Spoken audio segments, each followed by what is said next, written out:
Every pilot has a story. Every dream begins on the ground. This is your journey to cockpit, where passion takes flight. Hey everyone, and welcome. So, you want to be a pilot in India? That's awesome. Let's get straight to it.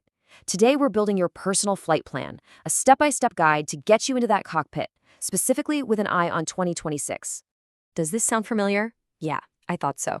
The whole process can feel like you're trying to read a map in a totally different language, right?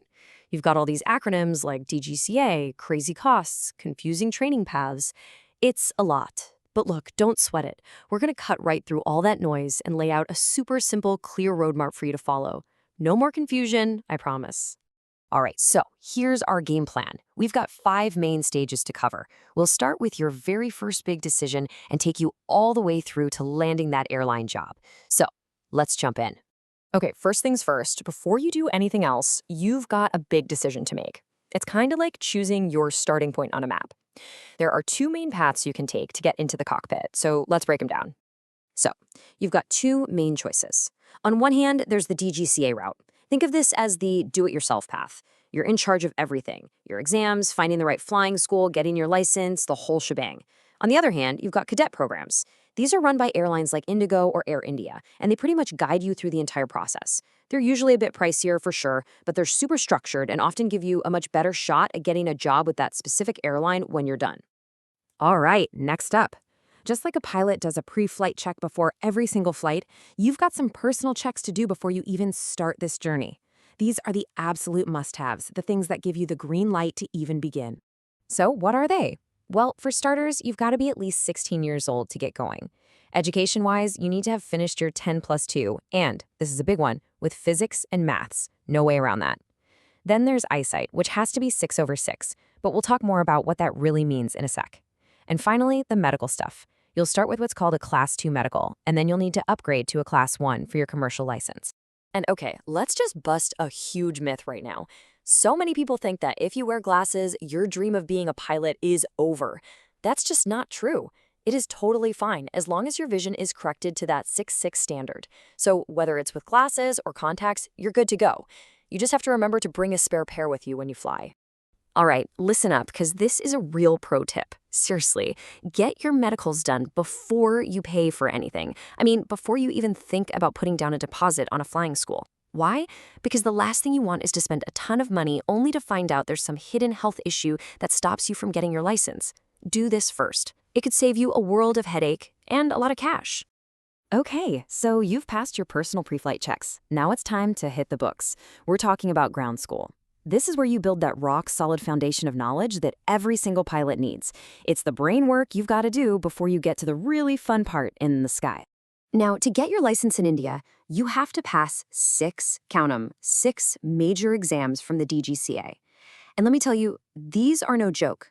They're notoriously tough. You're going to have to master everything from air regulations, which is basically the rule book for the sky, to meteorology, all about weather, plus all the nitty-gritty technical stuff about the plane itself. Passing these is what proves you really know your stuff. And here's another piece of solid advice. Do yourself a huge favor and pass these exams before you start your flight training. Seriously, find a good ground school and just knock them out. Think about it. Flying is expensive, right? The last thing you want is to be paying by the hour to be up in the air while your mind is stressing about an exam. Get the bookwork out of the way first, so when you're in the plane, all you're focused on is flying. All right. You've done the groundwork, you've passed the exams, and now it's time for the moment you've been dreaming about. We're talking about actually getting in the plane and flying. This is where you earn your wings, where you put all that theory into practice and work towards your commercial pilot license, or CPL. Okay, let's talk about the elephant in the room: the money. There's no sugarcoating it. Becoming a pilot is a massive financial commitment. You're looking at somewhere between 45 to 60 lakh rupees just for the flying training here in India. So yeah, you absolutely need to have a solid financial plan before you even get started. And because you're spending so much money, picking the right flying school is absolutely critical. You have to do your homework. Ask them about their planes. How many do they have? How well are they maintained? What's their instructor-to-student ratio? You don't want to be waiting around for weeks to get a flight slot. Even check out the local weather. If it's bad all the time, that's going to slow you down. And definitely ask, How long does it really take the average student to finish here? So, what exactly do you do during those 200 hours of flying? Well, it's not just flying in circles. It's broken down very specifically. 100 hours, that's half of your total time, has to be as pilot in command. That means you are the boss in the cockpit, making the calls. Then you've got dedicated hours for things like long-distance cross-country flights, flying when you can't see outside, and even night flying. It's all about building a well-rounded skill set. Your training is going to be this amazing progression. You'll start with the very basics, and then comes one of the biggest moments in any pilot's life, your first solo flight. There is nothing like it. After that, you'll build up to navigating across the country and learning how to fly only by looking at your instruments. The whole thing ends with a series of final exams, in the air, called check rights.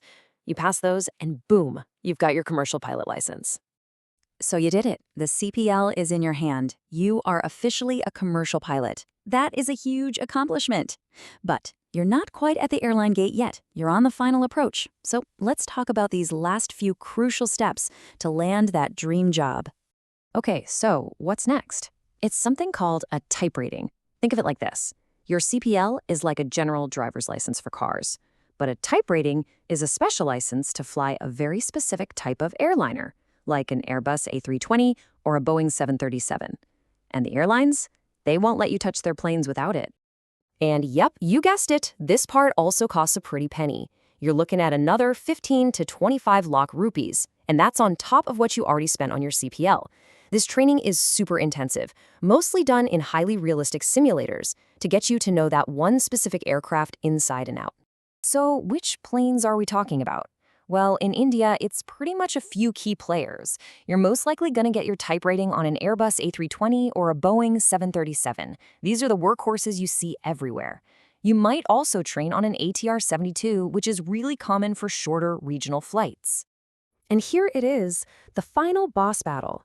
You've got your CPL, you've got your type rating, now you have to get through the airline selection process.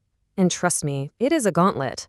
They'll throw everything at you. Written tests, aptitude tests, group discussions, one-on-one technical grilling, and then they put you in a simulator to see how you handle pressure. It all wraps up with a final HR interview. And there you have it. That's the whole journey laid out from start to finish. I know it can look like this huge, impossible mountain to climb when you first look at it, but the key is to see that it's really just a series of smaller, manageable steps. And now you have the complete roadmap to get you from where you are today all the way to that final interview. Look, nobody's going to tell you this is easy. It's a tough journey that's going to demand a lot from you. But the thing is, it's not impossible, not by a long shot. If you can stay consistent, stay disciplined, and stay informed, if you just take it one step at a time using a plan like this, that dream of yours, of sitting in the cockpit, it is absolutely 100% within your reach. Thanks for watching Journey to Cockpit. If you found this video helpful, like, share, subscribe, turn on the bell icon so you don't miss the next lesson, and keep chasing your flight dreams with us.